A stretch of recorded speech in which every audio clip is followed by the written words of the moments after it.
Hello, some people have asked me to do a tutorial on this, and I'm not going to do that right now, but this is just a few tips and tricks that I did, or just some information about how I made my explosion box for Mother's Day. So this is the box, and many of you have seen it. I, again, can't take credit for this. I saw a picture by someone else on Pinterest, and I just duplicated it. So just a couple things that I wanted to mention. So in the file that I shared on the Facebook page, it only has one of the backs, the actual base of the card. I cut it twice in two different colors. One, because this cardstock was a little flimsy, and two, it was white on one side, so I ended up gluing two of them together. So that's just some information there. Also, the teacup, I included an extra little circle to stick in the top. There's one for the base of the saucer, one for the base of the cup, but I made another one.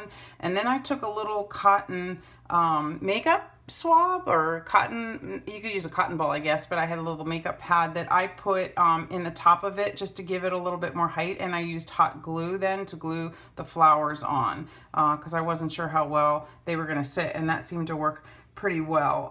The flowers themselves, I just gave in the file one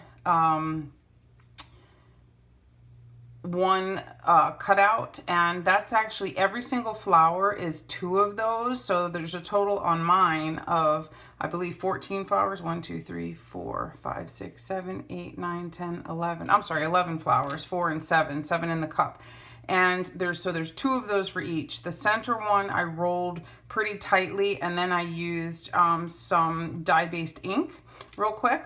And then I wrapped the other one, hand wrap. For the first one I used with a quilling tool. And a quilling tool, in case some of you don't know, is a little tool that's used to quill paper.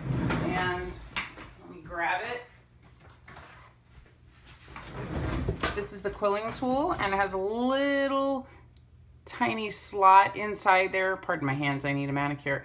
And you kind of start it in there and then you roll it. So that got the tightness on the inside.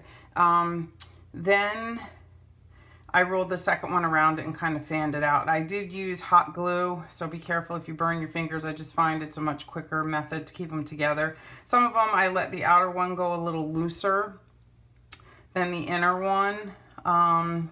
And then I just dyed those with a little pink after it was rolled. I find it easier to do after it's rolled. Some people like to do the tips beforehand. It just goes really quick and dries nice and fast, so I just did it after the fact. The only other thing I wish I probably had done differently is the base of these two butterflies. I wish I'd maybe done in the blue, and I kind of wish I had done the little frame around each of those in the same color green that I did the little doilies for. But anyway, it was a beautiful floral paper pad that I had, so I've been waiting to use it on something. Then this here, just so everybody knows, this ribbon is not included in my file. It is an Anna Griffin Bows and Ribbons. It's exclusive to HSN. It's a cartridge. I think it might be becoming on part of the description as of April 1st. I'm not sure. I bought it because that's just something I'll use, is those ribbons a lot. So I just went ahead and wanted to own it. So that I didn't include. Everything else was in the Access subscription. So anybody that has that subscription should be able to make something very similar. The other thing is the exploding box part actually lays flat. I chose to I just used tape, plain old Scotch tape, and I did it on the back or the inside layer before I glued this up, just because I wanted the two sides to stand. Some people may like the whole thing to open up. I just thought it was kind of prettier with just the two sides sort of exploding when you open it. My paper is very thin cardstock. It's not super heavy, and it seems to be working fine. So those are just a couple little things that I wanted to share since people seem to be interested on it. And that's it. So thank you very much. Bye.